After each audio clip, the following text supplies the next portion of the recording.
is up, hotties? Welcome back to another episode of Stay Hot. I'm Blaiden Kirk, joined as always by my two favorite co-hosts of all time, Matthew Sponhour and Theo Ash. We have a great episode planned for you all today. Going to be talking about the final week of preseason football. That means regular season football is just around the corner, and by God, we need it.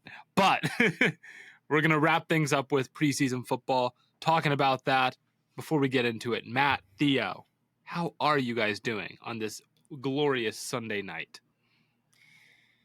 I'm doing fantastic, me personally. Had a very productive, efficient day.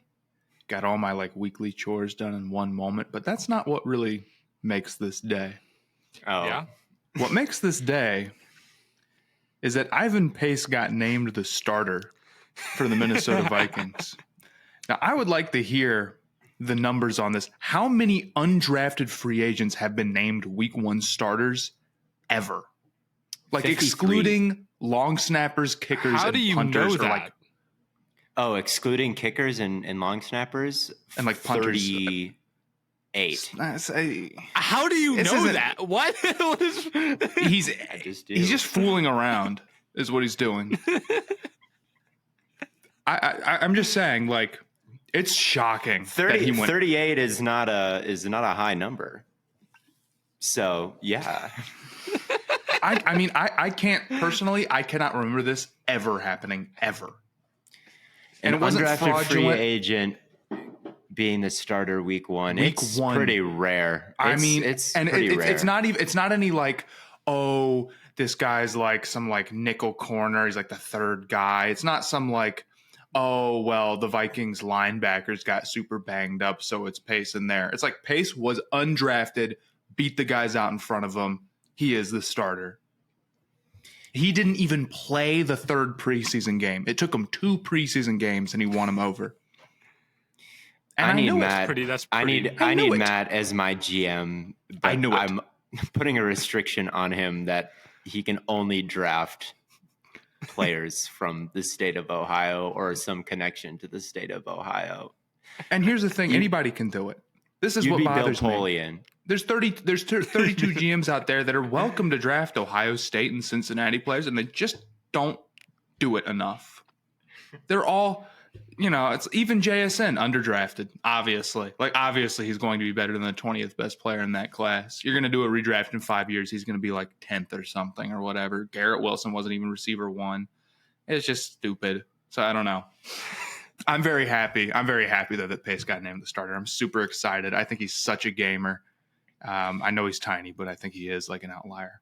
He is a not that tiny, gamer. he's 230. He's fun to watch. He's someone yeah. who has a really quick trigger and someone who's not afraid to take the air out of reps by putting his shoulder into guards, and he can really keep his outside or inside shoulder free depending on if he's spiller lever or whatever. He just throws one shoulder in, he can make the tackle with the other. He plays with a heart 10 times the size of his That's actual right. measurables. So He plays anytime with you get a large guy heart. he does play with a large heart, although that might have been medically flagged at the combine. But I was happy to see the news for you, Matt. Obviously, you've been pushing the Ivan Pace agenda since day one, and your track record projecting Cincinnati players to the pros is pretty spotless. I might have to adjust my Desmond Ridder or Falcons prediction just because it seems like the Matt stamp. I can't bet against the Matt stamp. It's impossible. It always hits. I can't get it, man.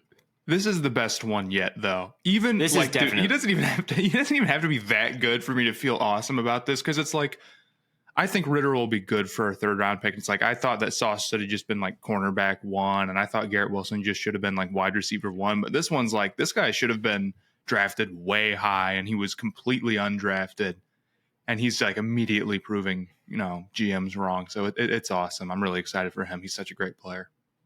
Yeah. That is good. That is good news. That's kind of just jumping right into the football. I did something today that was not football related, and that was go fly fishing. Hey. I was at a beautiful stretch of water. Okay. A river out in the mountains of Colorado. And I didn't catch shit, but it was still beautiful.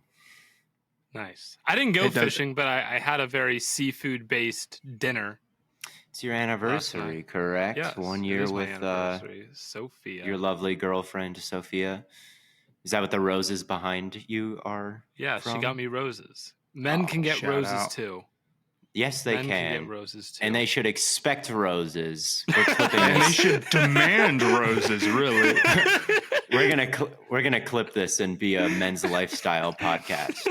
True alphas not only expect but demand roses, chocolate, forehead kisses. I want you to open the car door for me, man. Like, I want that woman to pull up in a Bugatti, pick me up, take me on a nice dinner. hey, but we gotta judge what like if she pulls up in the all black, we know that's stock, right? If it's not wrapped in like that, she'll get a vinyl wrap. We don't want her.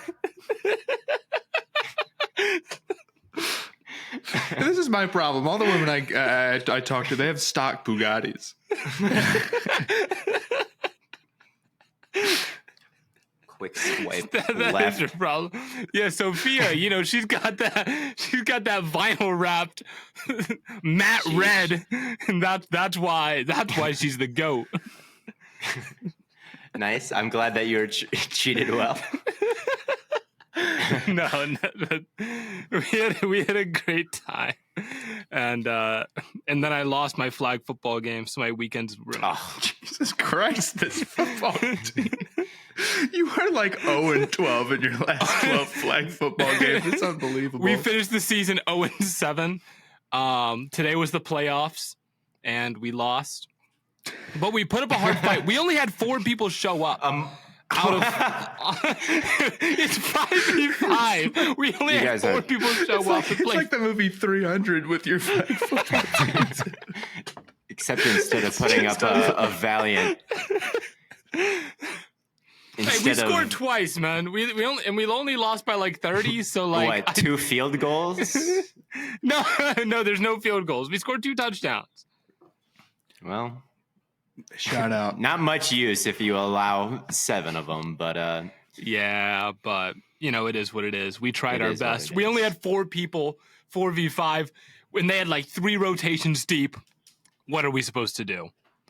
Nothing. You probably shouldn't have been in the playoffs in the first place, man. So. Hey, at least you showed up and took your L. What am I talking about? You won 0 games. Okay, but this was the this was another chance, I guess. It was another opportunity to win it all, and this is how college football is going to play out. Except every once in a while, the 0-6 team.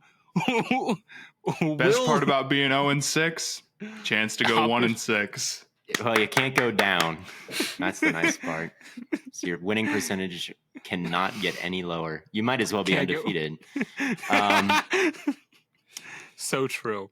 Do you guys watch any college football on week 0 yesterday? I watched some Navy. I watched some Notre Dame Navy. And I'll tell you this, man. Navy is a really fun team to watch. Triple option is just funny, dude. I mean, it's like, all the fake handoffs, and then one time the quarterback like spun around completely and still had it and then took off. And that stuff is just fun to watch. And like, man, they practice it so much. Those guys get so good at like the little pitches. Like it's like so automatic. It's hard to describe. I know that sounds like, well, pitches are pretty automatic for everybody, but they're really, really clean with it, man. And then, you get like the 2 fullbacks that like you get all sorts of crazy stuff. Doesn't work against Notre Dame, but it was a fun game to watch. Hartman looked good. Outside of that, he's a good looking guy. He had the rib necklace. Did you hear about this? Did either of you hear about this, or does that just sound like crazy? I didn't hear. He had like a part of his like rib taken out. He had some condition or something. I'm to be completely honest, I'm not 100% sure, but he had to have part of his rib taken out. Let's make something up. He had like his rib taken out. He had like made into like a little necklace, and he was like wearing it. That's hard. Not in the game, but yeah, it was pretty cool. That is kind of hard. So Notre Dame to me looked a lot better than they did last year, at least from game 1. Now, of course, it's Navy. I'm probably overreacting. It's like borderline like preseason. for Yeah. college football. Yeah. But no, I mean Navy with those teams that run that like wing tee, that kind of stuff is always so tough to go against. Like if anyone's played like high school football, like you always play that one team that they just run the fucking football, and all they do is wing tee, triple option, motions, jet sweep. It's like so much movement, and they do it so efficiently. So it's like it's all about getting like a good start with Navy. They can give pretty much anybody a fight if they can start to frustrate you. If they can get a couple of good drives going, it's like, dude, it's just annoying. Even if they, if you score, it's like it's 14-7. There's 5 minutes left in the second quarter because they had 2 10-minute drives or whatever. And I watched a little bit of USC. Caleb Williams looks really good, and their defense is probably going to blow them a game at some point, I would guess. If you're anything like me, trying to get tickets for your favorite sports team, or maybe you're trying to see your favorite band or musical artist in concert, it always seems to be so stressful getting tickets, especially if you realize you have some open free time last minute. You can never get those tickets, and if you can, they're always super expensive. But with GameTime, you can get killer deals on last-minute tickets and at their best price guaranteed. So you can stop stressing over the tickets and start getting hyped for all the fun that you're going to have at this event. So, whether it be flash deals or whether it be easy to find these tickets and get tickets for any kind of event in your area, you can also get images of your actual seat. So you can see exactly what kind of view you're going to have come game day or come day of the concert. They got the best place for last minute tickets. Again, like I said, sometimes you got to plan these things months in advance if I'm trying to go to a game, because I don't know always when I'm going to be free. I got to plan that time out. But if I get a weekend where I'm free and I'm like, I want to go see the Browns, where I'm going? I'm going to GameTime because I know they've got my back. And I guarantee you that they can get me the best price every single time. This is the fastest growing ticketing app in the country for a reason. So make sure you snag the tickets without stress with GameTime. Download the GameTime app, create an account, and use the code STAYHOT for 20% off your first purchase. Terms apply. Again, create an account and redeem code STAYHOT for 20% off. Download GameTime today or head on over to gametime.co to get last-minute tickets at the lowest price, guaranteed. Yeah. It is week one, though. The wing tee stuff is really what's cool about college football is like you get the true David versus Goliath battles where it's like there's this superpower and then there's this little team that's trying some complete bullshit to try to beat them. They're playing a 100-year-old offense. And sometimes they look like they might beat them for a little bit, and then before the good team pulls away, very rarely they do beat them. But you can watch it for a little bit until it gets out of hand, and then you can turn to some other game where Davids are playing. That's how it's supposed to be. That's the strength of college football is that there's 40 games going on, and if an upset does happen, it just means so much. And there's usually at least one that gets pretty far into it, so it's pretty exciting. I'm pumped for college football this year. Yeah, it's an exciting league. It is an exciting sport because you do get those like potential.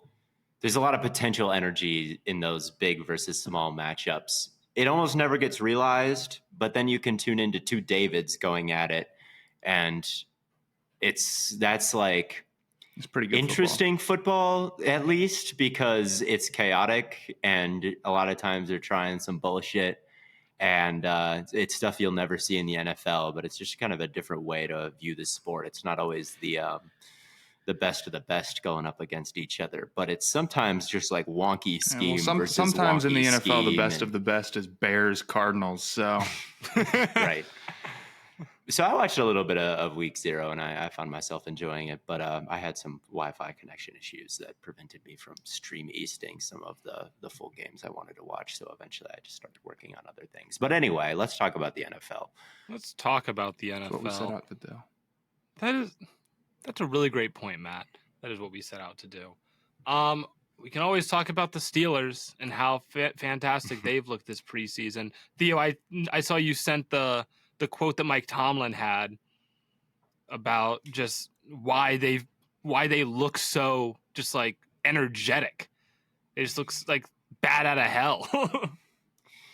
Yeah, I mean, I liked what Tomlin said, which is, he plays the starters because it's good to spar before you box, and I think that's true. If you're a young team, that you should definitely get reps in the preseason. If you're an old team or a team that's been there a million times before, I don't really think that you need to play. Like, is Burrow going to be fine this season? Yes, he is. Yeah. Like, is Jamar Chase going to be fine this season? Yes, he is.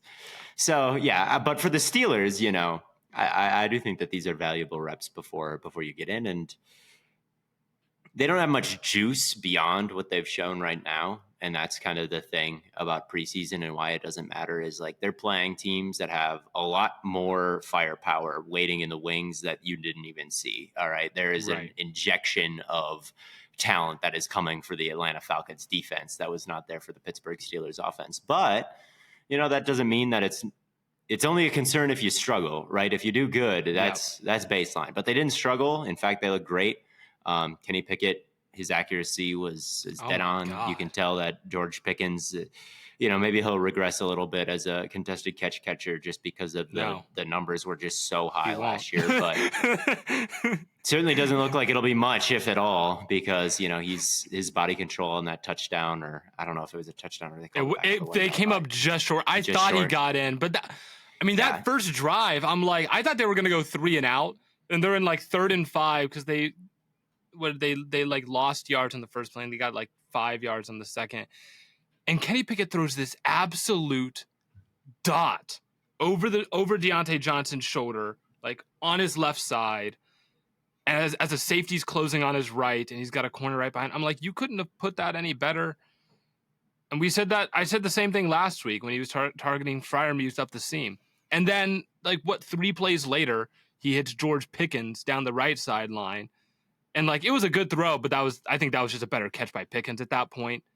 High point at the top of the high pointing the ball on top of a defender, and then keeping your feet in bounds. It's just you can't get much better than that. Yeah, dude. I mean, I think for the Steelers, it really does all come down to how much Pickett grows. And man, I'm not reading too much into preseason. I'm not going to do it. But I know. Dude, he looked really, really sharp, which is what you'd hope for. And if he builds on some of the creation stuff he did last year, it's going to be pretty strong. I think my real interest, though, is how good exactly do we expect George Pickens to be? What it'll probably grow. He's a younger player. I feel like sometimes he doesn't separate as much as you'd expect, but he's such a ridiculous contested catch guy. How much are they going to go to that this year is maybe part of the question. Is he almost like not the same build, but kind of like a Mike Williams type where you just give him a certain number of shots a game because he's just so good at going up and getting it. Right. And how exactly does that play into the Steelers' offense? How much are they going to go to him versus Johnson? So that's kind of one of the more interesting storylines for me going into this season, at least for the Steelers. I think for me with Pickens, I look at it similar to DK because early on DK was like, he can't separate that well. But DK also had some drop issues.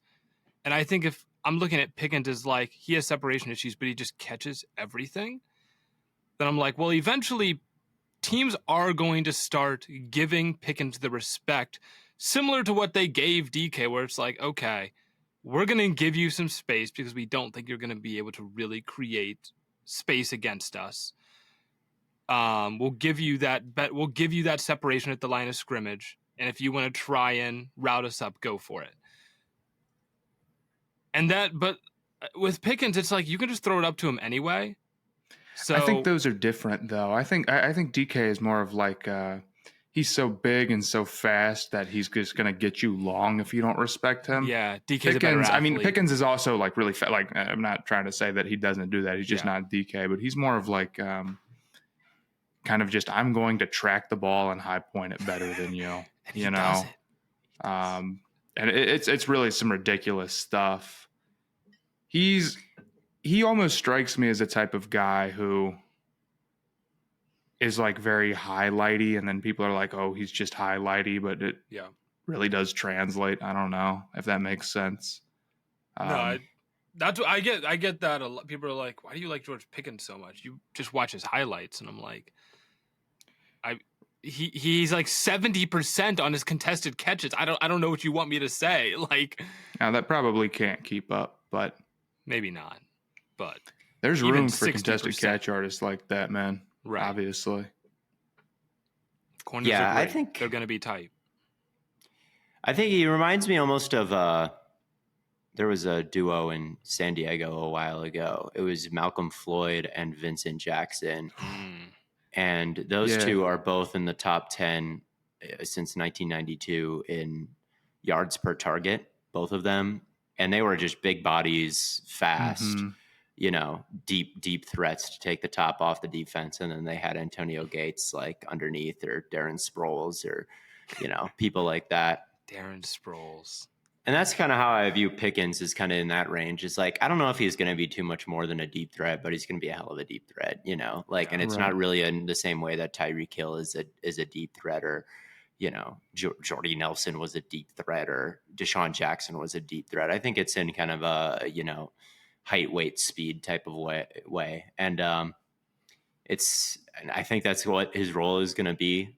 And I think, he's got a really high ceiling in that role because his ability to get, I don't know if it's vertical separation or not, like taking a vertical shot to George Pickens, usually it's going to be one-on-one for somehow, so it's, that's kind of how I envision him, is like, I don't think I view him as an Antonio Brown, like X receiver, do everything, in breakers, posts, double moves. Like, I don't think we're going to see him do that, but I think we're going to see these kind of, right. You can match up Hunt. You can target him down the field. You can widen everything out and open up space underneath. And I think that every time you throw it to him, I think his average depth of target should be extremely high. And I think that his yards per target should be extremely high. So I kind of almost view it as like one of those San Diego receivers from a long time ago. Yeah. Not a long Vincent's time ago, not. Vincent's not a bad. Yeah. Bad way to look at it. That's kind of what I expect from him. And then I think, they've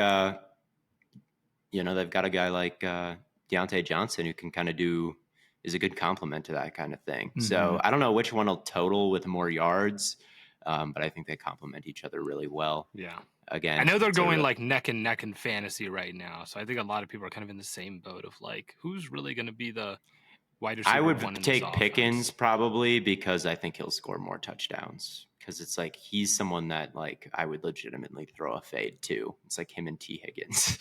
That's it. Yeah. Maybe like Mike Williams as well, as you mentioned, Matt. You can't really throw a bad fade to Pickens or Higgins. So yeah. So I probably would rather have Pickens, but yeah, I think that he is limited, but it's a one-trick pony, but it's a hell of a trick, like there are a couple of players like that around the league, and I think Pickens is one of them. His trick is making really awesome catches for huge yardage. Yes. That's all he can do. I'm not one of those guys. Talk about him like he's Steph Curry and I'm a hater. It's like, dude, if you just take away like the contested catches, he's no good. So true. So true. And then of course Jaylen Warren had a nice touchdown, and of course when he hit, he looks like he gets shot out of a cannon, man.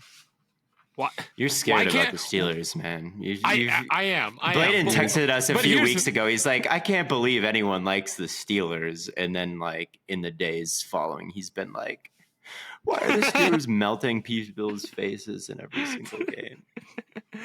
No.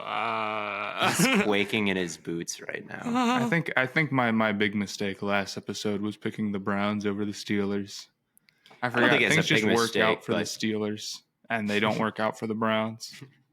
I mean, this has been true for like 20-something years at this point. Since I've been alive, that's been the case. This Frank Michael Smith made a response to me. He was like, yeah, bro, the Steelers just got it, and the Browns just don't. And I'm like, so why look at the team then at all? I don't know. Why? But here's the thing. At the end of the year, if the Steelers make it and the Browns don't, who am I to talk, right? You're not. So true. I'm not. You're not one to talk. But yeah, they look good. I want to talk about another team that looks pretty good, and that's the Green Bay Packers. I heard their Jordan Love looked bad, and the offensive line looked bad, and What? the defense looked bad, and I want to they're talk a about bad the offensive team. line a little bit. I heard. Now I did hear that they let up. That, like, Jordan Love did not get hit all preseason. Is that true? Yes, that is true. And that's what I want to talk about. Not only did he not get sacked, and I don't even know if he really got hit hard. Now, he did escape a sack. He broke a tackle in the last game. So it's like he definitely was like under pressure at least once, but it really wasn't much. Here were the negative plays from the Packers starters this preseason. A negative 1 yard pass to Christian Watson, a fumbled snap, a pass that got batted, and then Love caught it himself and then went down. And then there was one negative 1 yard Emmanuel Wilson run.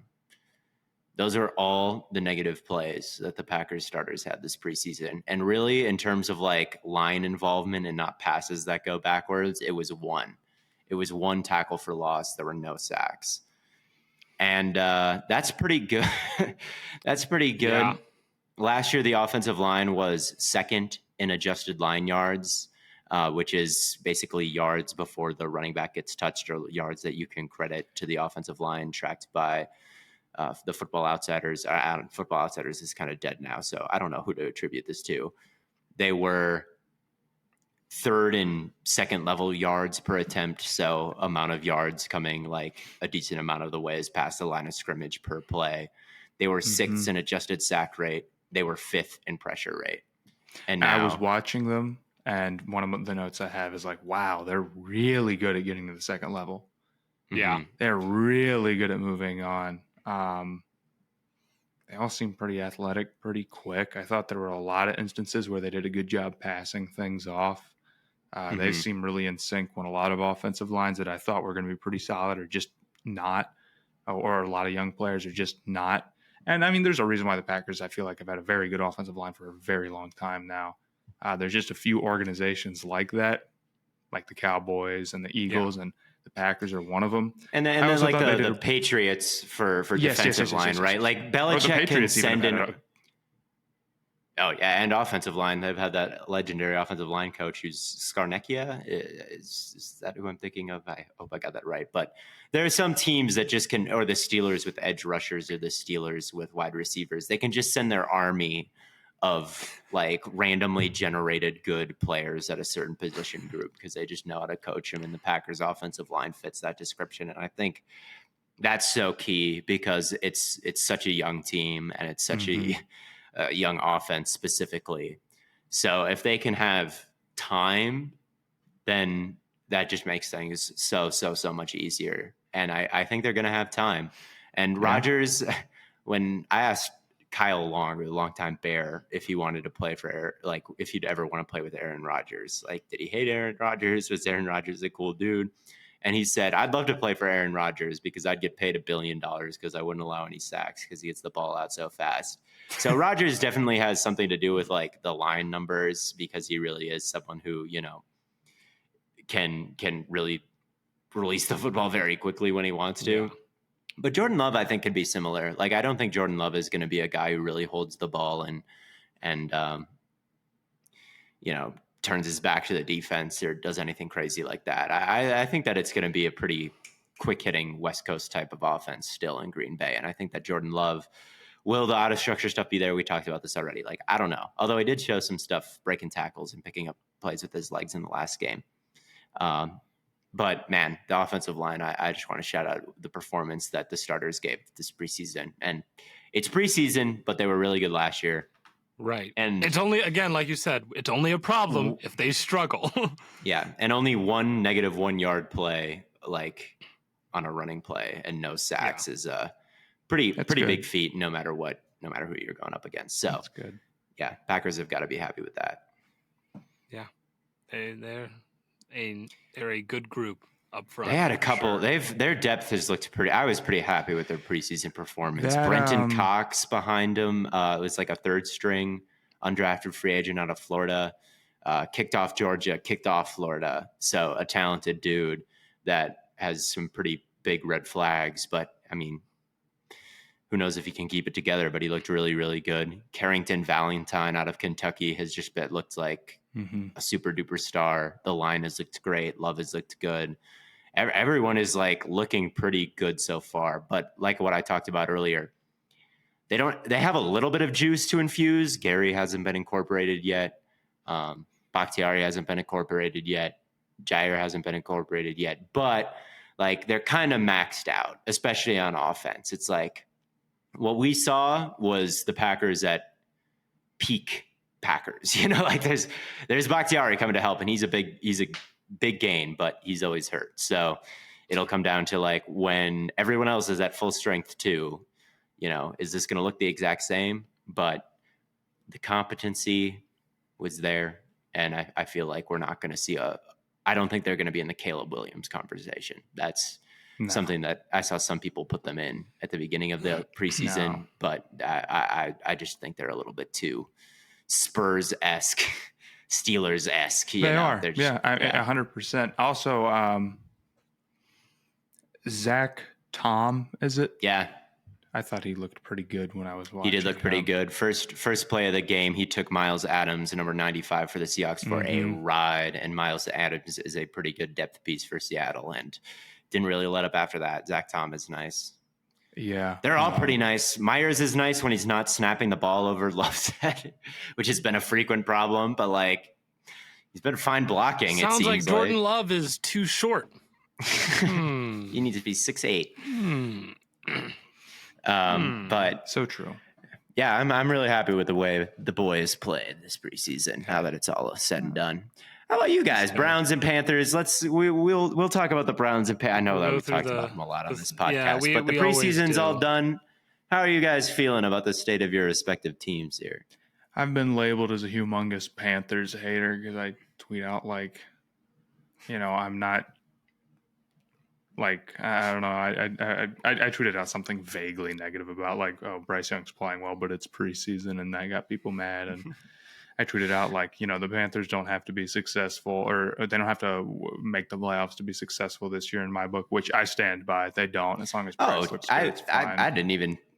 I can't believe people are mad at that. It's very much like you can't have that loser mindset. It's like, dude, it makes no goddamn difference what my mindset is.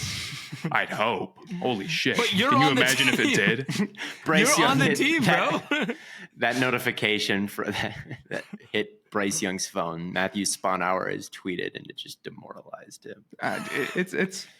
It's very much like the whole we won 7 games last year and we got better.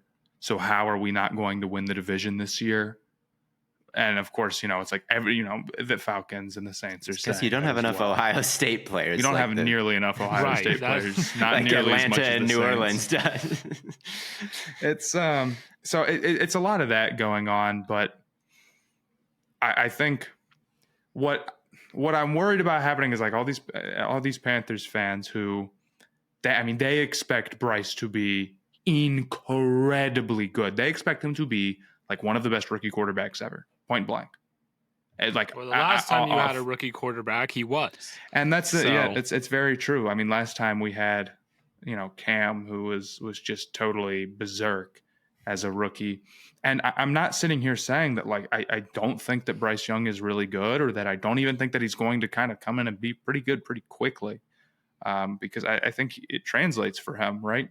Mm-hmm. Like to be good pretty soon. But the offensive line looked really bad, and I'm having a hard time justifying it as just preseason when Icky's just getting beat badly. And the receivers are just, there's some upside there. I like them. I like Terrace Marshall Jr. I like Mingo. I think both those guys have some potential to be great, but I'm being realistic. Like I'll believe it when I see it, as it stands right now. They're not going to melt people's faces off. That's for sure. No. Maybe they can be solid, but this is not like a super athletic, like freak show receiving core. And as far as the defense goes, Panthers fans expect it to be very, very good. And there's some potential there. I mean, I like the Justin Houston addition. I feel like we do have 2 real edge rushers now, but the depth past that is very weak. We're moving to a 3-4, and I think we have a lot of guys who are maybe just kind of filling the positions a little bit. And Panthers fans have zero expectation that that could be a problem. When I see Derek Brown, Brian Burns, and J.C. Horn, I look at 3 guys who absolutely must play 17 games, or the position that they're at immediately becomes one of the worst in the entire league. This team's depth is definitely corner. Yeah. I mean, corner is, I mean, Horn has to play 17 games. Losing Derek Brown makes the defensive line very weak.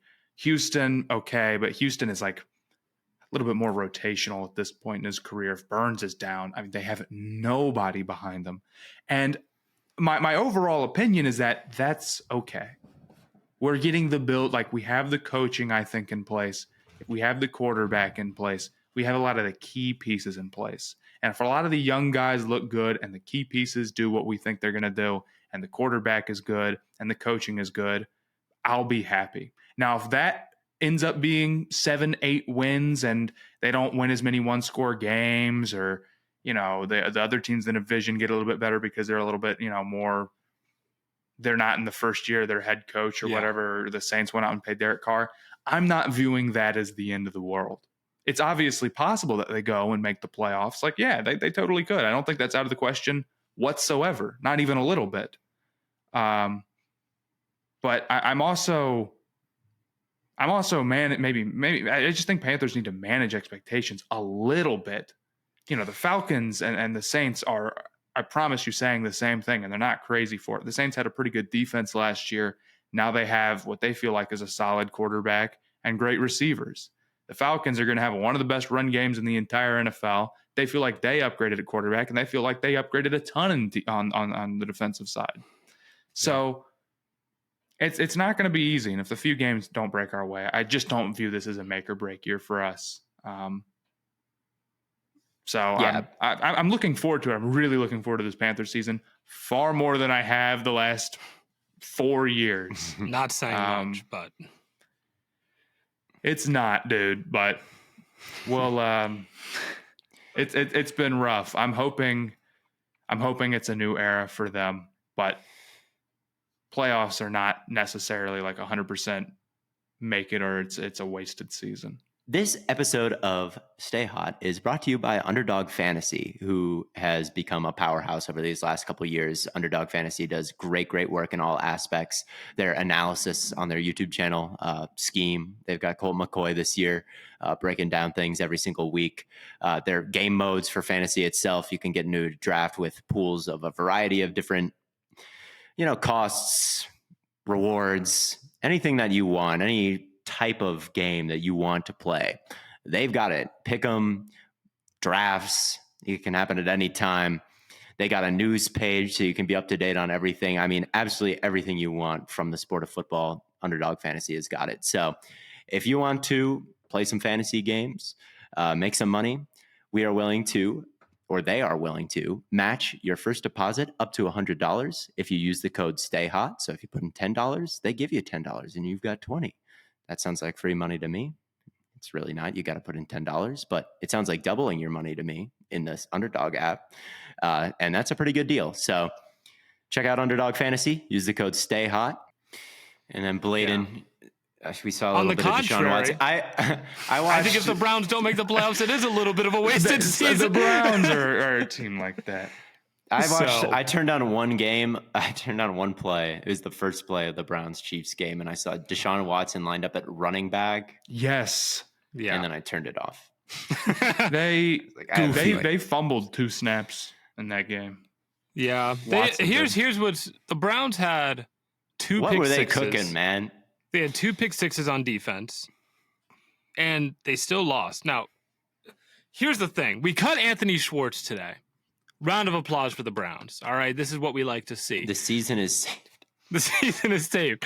That means we now only have one position where I feel like we have a glaring hole. That's kicker. Bro. Oh, yeah, their kicker problems are hilarious. It's awful. Why is he so bad? I remember Why is- someone pull up the clip of Blaiden talking about this kicker like after week 1 of last year. I remember you were a big fan, correct? Was I? I think so. He had like a game winner or something. He must have. Oh, Wasn't he like a only high way. draft pick? You know, York? I saw somebody say, and I'm sorry, I totally forget who. I always forget who. But someone was talking about how like it's just too much pressure to be drafted as a kicker. I think I might like loosely agree with that. It's so not. mental, dude. I always feel bad when kickers mess up, and He was taken in the 4th round of 2022, dude, so he was a fourth rookie. round, Yeah. man. That's too high.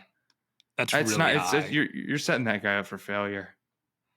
Yeah, he missed a field goal or an extra point in every preseason game, and we would end up either like losing it, except for the Jets game. But he missed kicks in that game too.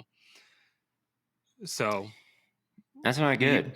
yeah, it's really bad when your kicker is Surely missing in a kicks in competitive preseason. division. Wait, who's got him in the bad kicker fantasy league? You should have been my first pick. Yeah, I but forgot that surely it was in a a bad kicker fantasy league. I have Jason Myers. In a hyper competitive division, certainly kicking woes won't lose them any games. Surely, or man. anything like that. But how did you rate Watson's performance in the last game? I know that he played a drive or two. Like, did you think that he looked like he could hit the ground running? Yeah, I thought he looked fine. He had a couple of I think he had one to I think it was Elijah Moore that I thought was a little low. Like he like released it off his back. The curl. Yeah. On third, I think third or second down, it was way low. Yeah, it's like he released it off his back foot and it just like hit the ground low. But he had a nice touchdown pass over the shoulder to Njoku. Yes. So that's promising, and it's promising that like Njoku looks really good. I think like the receiving options like with Cooper and Moore and Njoku, and I thought Cedric Tillman has looked pretty good this preseason. So I'm excited for that. I think so. And Donovan Peoples-Jones always seems to be kind of a good asset for us in the big play department. I like the way the offense kind of looks right now. And I think Watson will look better than he did last year, which isn't saying much. But again, I think 15 points a game this year. 15 points a game. I think the expectation, like the bare minimum that he has to be able to do is provide basically what Brissett did on top of the escapability. Because Brissett could not, like, if Brissett faced pressure, he was going down. $60 million a year and 3 first-round draft picks for mobile Brissett. This is unbelievable.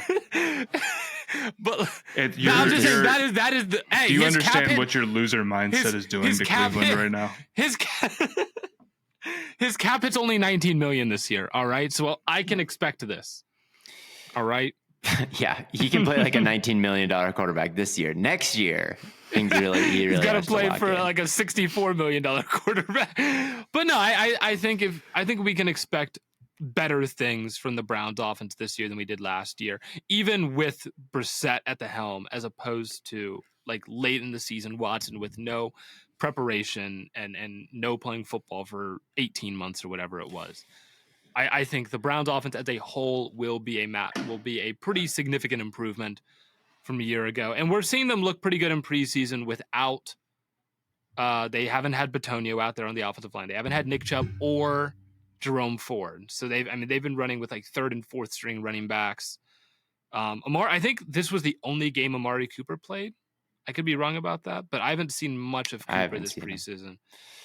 I saw him get like one nice catch on the left side, but I think they've been fine. I've talked about the defense. I've raved about the defense. Juan Thornhill broke really nicely on a crosser today, and he got a pick six.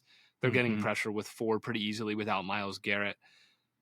So it's like, as scared as I am of the Steelers, I mean, the Steelers are playing TJ Watt. Right. So they are. Browns they are. So, all right, does that just got to give a That tells me that you're. I still think they're going to make the playoffs. I'm still pretty confident. As you should. I mean, you shouldn't. One preseason game shouldn't change your mind on that. Another team I wanted to talk about was the Chicago Bears, who played the Bills today. We got a glimpse of Fields for an extended period of time.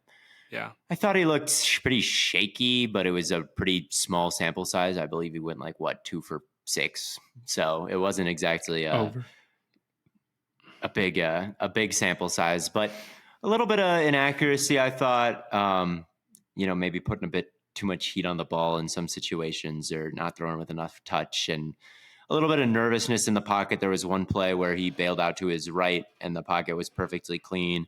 I liked what Darnell Wright did. I kind of liked what their offensive line performance against a lot of the Bills starters, honestly.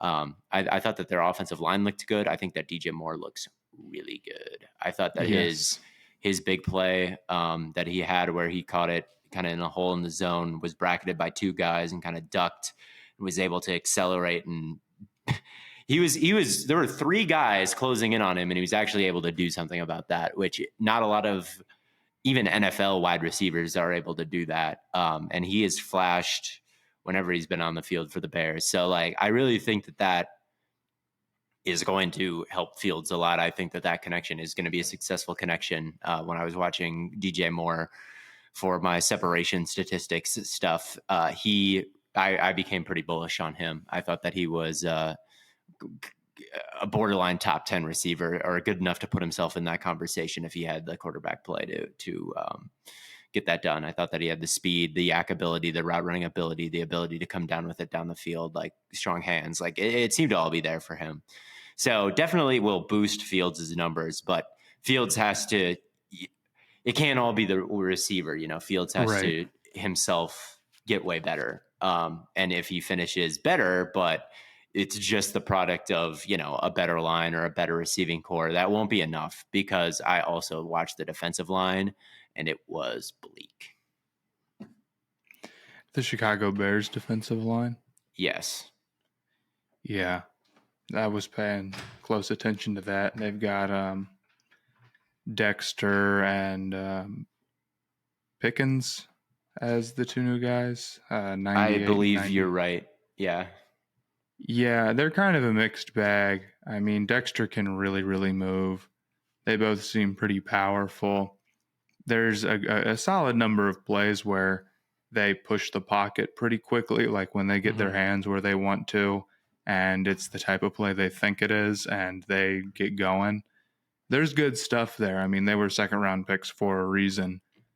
But there's a lot of plays where there's a lack of gap integrity from them. Yep. Mm-hmm. There's a lot of plays where they not even just gap integrity. It just seems like they're in pass rush mode when it's not 3rd and long, and that they're That's just going to try to they're just going to try to push their not even try to push their guy. There's a lot of overall just pass rushing reps where they're getting led way off of where they need to be, and they're getting kind of led outside or whatever, or way away from where they would actually be able to make any effect in a pass rush.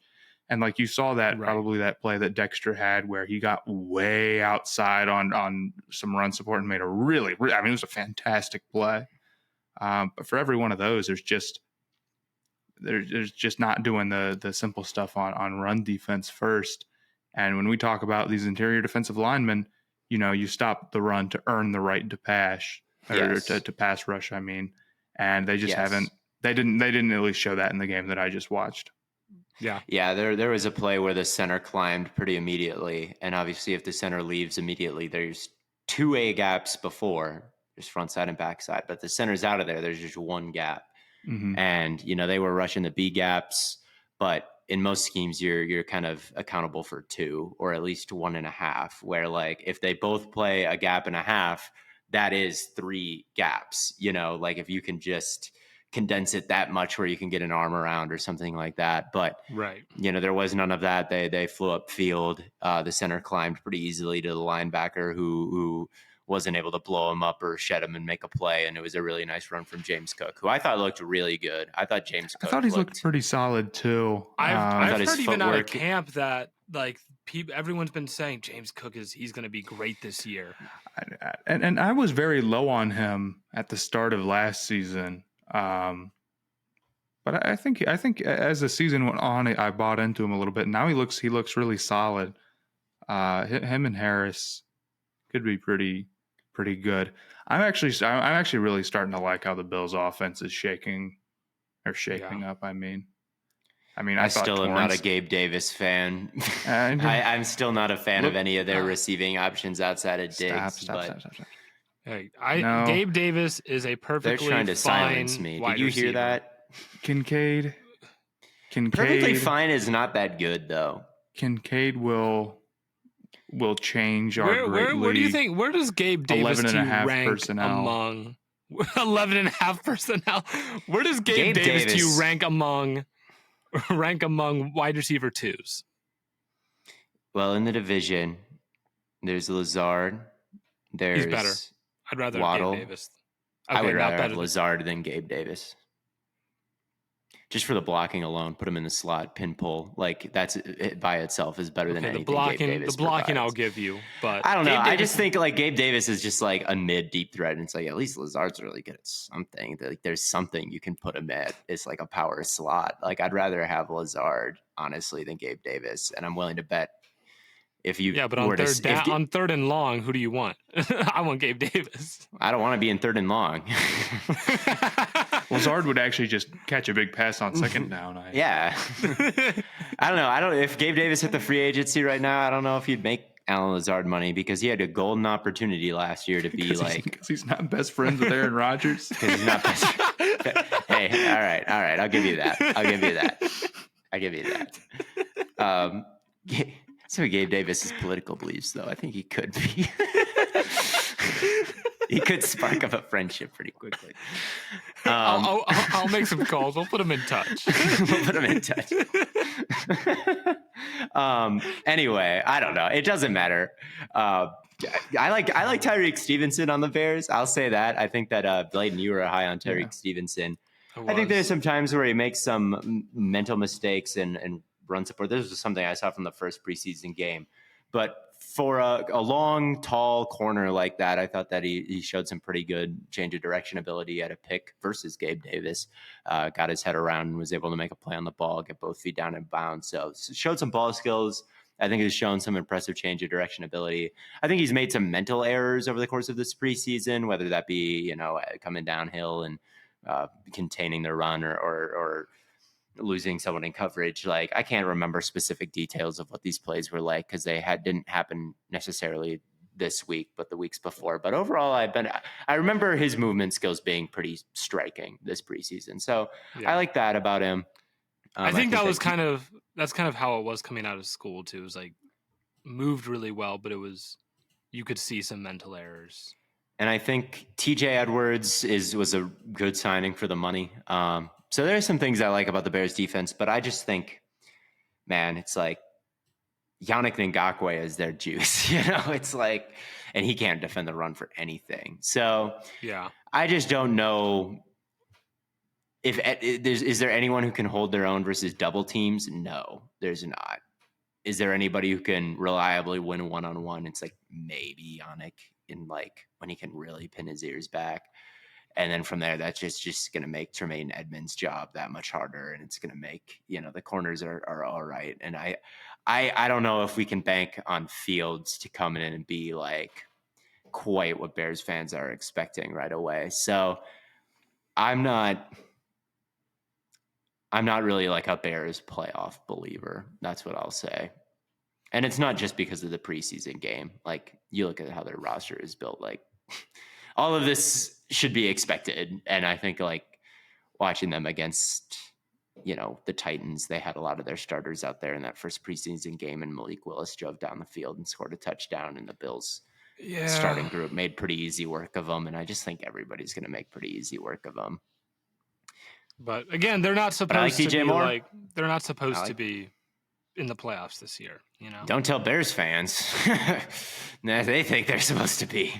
Yeah, but like I feel like everyone thinks they're supposed to be in the playoffs. Unless you're like a Cardinals fan. I feel like They I've were seen the a first fair number overall of pick. Bears fans kind of be like, this were maybe still a year away, but I don't know. I'm probably not as tapped into that fan base as you are. I think that Bears fans, there's been a lot of trolling happening from Bears fans and a Yes. lot of bait happening surrounding the Bears. And I think that that just has to do with Fields is a really divisive player. He just naturally is, because the stats say one thing, but the athletic ability says a completely different thing. So there's a lot of debate between like, is this guy trash or should we still like believe in the potential? So that's like a lot of fundamental differences in like how you evaluate players get touched on when you talk about Justin Fields. And he's a quarterback and he's super electric. So that's just been the storm. And now you got MFs on Twitter getting paid to get engagement, and Fields is just the best for doing that. Oh, yeah. So I feel like Fields, it's just kind of been a perfect storm for like crazy Fields posting this entire offseason. And Bears fans have really, in NFC North Twitter, I think that everyone would tell you, because they've been beefing with the Panthers fans about Bryce Young, and they've been beefing with the Steelers fans because of the Claypool trade, and then all the NFC North Oh teams. yeah, It's like they're just going after a lot of fan bases right now, which is why I say, like, if Fields sucks, we gotta not the good. There are definitely like members, like real people on Bears Twitter who are like, we had the first overall pick. I'd be happy just to be solid next year. right. But there are more trolls like on Bears Right. Twitter than like the average fan base this offseason, which I think has been pretty apparent. But at any rate, that's my evaluation of them. I think the other thing we wanted to hit on today were the Chiefs wide receivers. I'm kind of a Justin Ross believer. That touchdown. Dude, I know it's like cliche at this point, and I know he hasn't played football in a long, long time, but I thought he looked pretty good, man. I think he was going to be like maybe one of the best receiver to come out of Clemson. He is really, really smooth. He's good in and out of his breaks. He's 6'4", really good ball skills. I mean, like you said, you saw that fade. I think it's pretty clear, considering that I don't think I saw them out today, that the Chiefs view Tony and MVS as the 1 and the 2, probably just due to the fact that they've been on that team. But yeah, Rashee Rice, for what it's worth, did not look good today yesterday. No. Or 2 days ago, however whenever many you're days listening to ago this. it was. he's had some drop problems. He's had some his really catch rough technique drops. was weird at SMU, just bizarre. And he would come down with the ridiculous ones. Yeah. And then on the easy ones, his hands would be, I don't know, like in places You that hands shouldn't. get so used to going up and making a circus catch that like you. What do I do Jalen Waddle when it's- suffers from this a little bit, where it's like Jalen Waddle, like the ball will be coming towards him and he'll like try a trick shot. Like the trick shot equivalent of a catch. Like I don't know if it's the exact same situation, but hey, it's not really the same situation. But I think they both struggle with catch technique issues, just in different ways. But yeah, that was one of my many issues with Rashee Rice coming out of SMU. But it's been a really bizarre, not a bizarre actually, because these are all the things that he showed in college. Like he is really big and he is really smooth with the ball in his hands. Like he can really eat up yards after the catch. Yeah. And he's capable of coming down with some spectacular catches. And we saw those highlights in training camp. So everybody was really excited about Rashee Rice.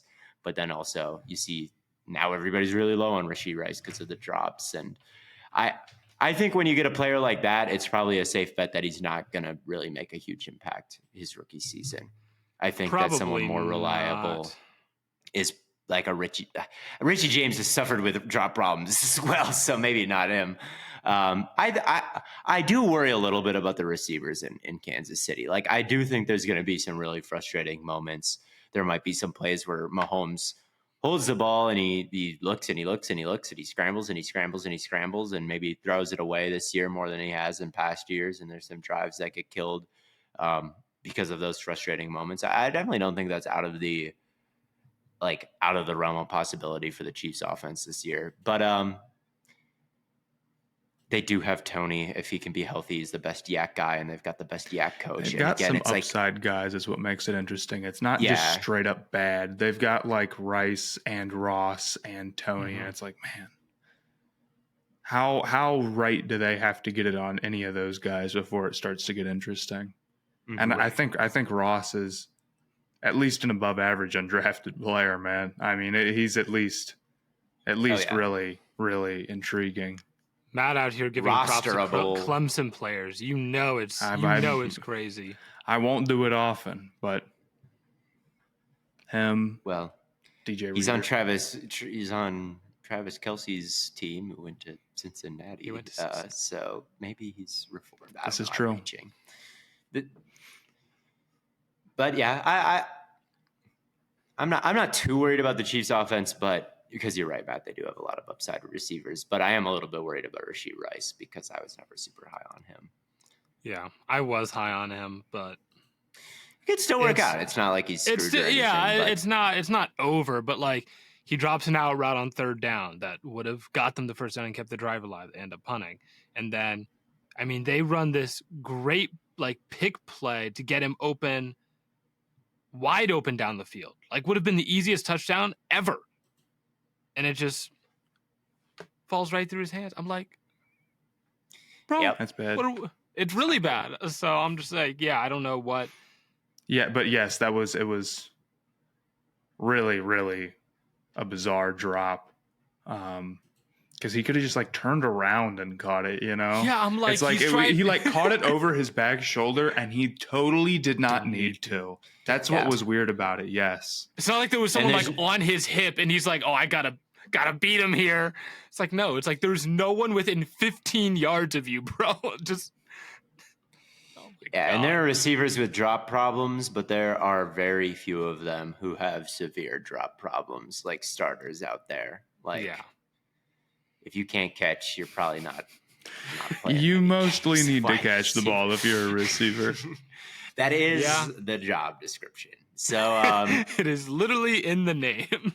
Yeah, it is concerning to see the wide receiver not receive, unable to catch the passes the quarterback is throwing to him. But they still put up 40-something points. So that was like the 2018 or 2016 Rams versus Chiefs game of preseason games. It was like 32-33. Yeah, I'll be telling my kids about it. Yeah, Browns offense, I guess, just fell apart in the late. And it wasn't even the Browns. They had 2 pick sixes. Like that's where most of their points came from. They just forced a bunch of turnovers, and then they just like. There were some defensive touchdowns in that Rams Chiefs game. Yeah. People forget about this. They were like, I remember after that game happened, everybody was like, "Whatever happened to defense? My great sport." There were some old heads saying that online. I'm like, did you not see the like multiple turnovers that happened? Like a lot of those points came off of like defensive plays. But I digress. We're talking about a completely different game here. Anything else from preseason week 3? I saw Tyree Wilson absolutely forklift and demolish a right tackle for a play. That was nice to see. Got to do my Aiden O'Connell film breakdown. I haven't done that yet, so I've got to get that done. But any other observations, Matt? How are you feeling about PJ Washington in Charlotte? If there's nothing. Oh yes, very good. Very good deal. $16 million a year is really strong for him. He's making Odell money. That's not good or that is good for an NBA team because usually their role players are making like. I mean, it took a long time, and he was pretty much a must get back. So I'm very excited about getting him. We'll see about the Hornets. We'll see. I think they could be okay this year. They could be better than last year, I think. Hornets or Panthers? Who do you think has a better win percentage? Probably the Panthers, but there is a world where the Hornets are about 500 and the Panthers finish just under. There really is. Really is. Who wins more games? I'm hoping the Hornets. Unless the Panthers do something really crazy, I think it'll probably be the Hornets. Well, they started 0-3 in the preseason, so you would have to go, 12-3 21-0 or 20-0 in the Do regular and postseason. 20-3. Let's do it. I actually do think the Hornets will be okay, but maybe that's a story for another day. I don't know if It probably is a story for another day. I think It's we can okay. wrap this one up. All right. Make sure you guys get some Stay Hot merch. Matt and I've been rocking the Stay Hot hat, and I've been rocking the Stay Hot hoodie. I gotta get all myself episode. a Stay Hot hat, man. I Stay didn't Hot order one on the hat. Stay Hot. I didn't order. I only ordered the sweatshirt with the merch drop, and I'm jealous of your hats. I think they're sick. fake I fan. like the hats. I like the hats Fake a lot. fan. Yeah, bro, you're on the show. What do you? Well, that's why I figured I'm like, I can't be a fake fan, but I guess I can be. Yeah, you can be. Yeah, so for those listening on Spotify that haven't seen us wearing this beautiful, beautiful merch all episode, make sure you go get yourself some merch. It's in all of the links in all of our social medias. It should probably be in the link in the Spotify description even. So if you want to get that, go ahead and click that link. Get yourself some merch. Yeah, we were pretty funny today, so I think we deserve it. Like if ever there was a time to get merch, it's after this episode. it's after. If you laughed, get merch. Yeah. If at any point you chuckled, you have to get merch. Those are the rules. But thank you all for tuning in. Been an absolute blast. And as always, we'll catch you on the flippity flop.